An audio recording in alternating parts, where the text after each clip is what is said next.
semuanya, kembali lagi bersama aku Ila Pilia dengan NIM 2288240021.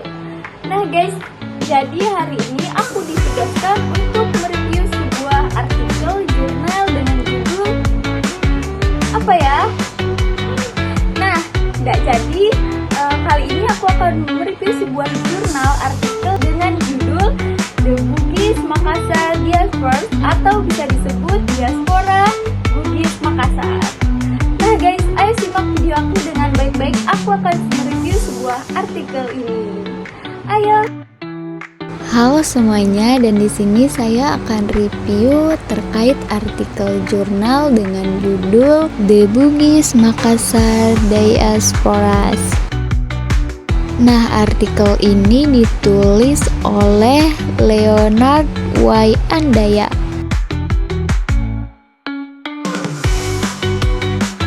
Diterbitkan dalam Journal of the Malaysian Branch of the Royal Asiatic Society.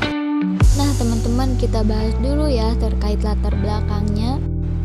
Nah, jadi latar belakang penelitian ini adalah fenomena perpindahan besar-besaran orang Bugis dan Makassar setelah kekalahan Kerajaan Gorontalo dalam Perang Makassar tahun 1666 hingga 1669. Nah, migrasi ini dipicu oleh tekanan VOC, konflik internal politik, serta peluang ekonomi dan politik di kawasan Asia Tenggara.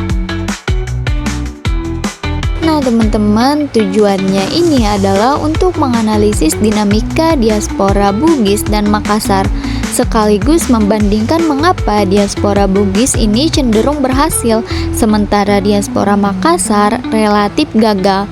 Penulis ini menggunakan metode kajian historis dengan sumber arsip yaitu POC, Kumen Melayu, catatan Inggris, serta kronik tradisional seperti Tuhfat Al-Nafis. Nah teman-teman, setelah itu ada hasil utama.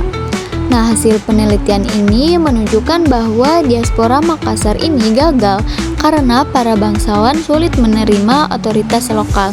Sebaliknya, diaspora Bugis berhasil karena lebih fleksibel, mampu berasimilasi, melakukan pernikahan politik, serta membentuk pemerintahan diaspora, misalnya di Riau dan Selangor. Nah, selain itu, dukungan kolonial dan kondisi politik kerajaan lokal juga menjadi faktor penting. Nah, teman-teman, selanjutnya itu ada kekuatan artikel. Nah, kekuatan artikel ini terletak pada metodologi historis yang kuat, penggunaan berbagai sumber, serta kontribusinya yang signifikan terhadap studi diaspora Asia Tenggara. Analisis komparatif antara Bugis dan Makassar juga memberikan wawasan baru. Setelah kekuatan, tentunya dong ada kelemahan. Nah, ini untuk kelemahan artikelnya. Nah, tentunya artikel ini juga memiliki kelemahan. Fokusnya masih dominan pada elit politik sehingga pengalaman masyarakat biasa ini kurang terangkat. Selain itu juga karena terbit tahun 1995. Nah, artikel ini juga belum memanfaatkan pendekatan teori diaspora kontemporer. Nah, selanjutnya ada hubungan dengan teori. Artikel ini sangat relevan dengan teori diaspora, migrasi, dan interaksi kekuasaan kolonial lokal. Bagi studi sejarah Asia Tenggara, artikel ini memperkaya pemahaman tentang dinamika sosial politik abad ke-17 hingga 18. Artikel ini memberikan contoh jelas mengenai faktor keberhasilan dan kegagalan komunitas migran. Tentunya ada manfaatnya dong untuk bidang studi. Untuk sejarah Asia Tenggara, ini bisa memperkaya pemahaman dinamika sosial politik abad ke-17 sampai ke-18. Nah, teman-teman, tadi juga udah sedikit disinggung ya terkait manfaatnya di slide sebelumnya. Untuk kajian diaspora juga contoh jelas bagaimana komunitas migran bisa gagal atau sukses. Untuk studi hubungan internasional tradisionalnya juga menunjukkan interaksi kerajaan lokal, VOC, dan kelompok migran.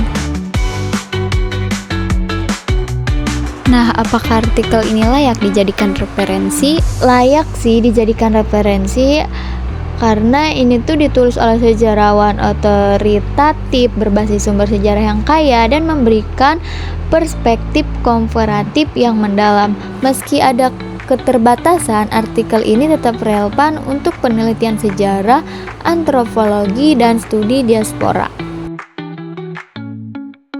Teman-teman, itu dia terkait penjelasan review artikel jurnal dari aku. Gimana teman-teman, udah mengerti belum terkait penjelasan yang sudah aku jelaskan? Ngerti dong ya pastinya. Dan terima kasih juga teman-teman yang sudah menyimak video aku sampai selesai. Dan aku juga mohon maaf bila ada sedikit kata dalam pengucapan atau penyampaiannya kurang jelas. Mohon maaf, segitu saja sih dari aku teman-teman. Assalamualaikum warahmatullahi wabarakatuh. Bye bye teman-teman, sampai jumpa.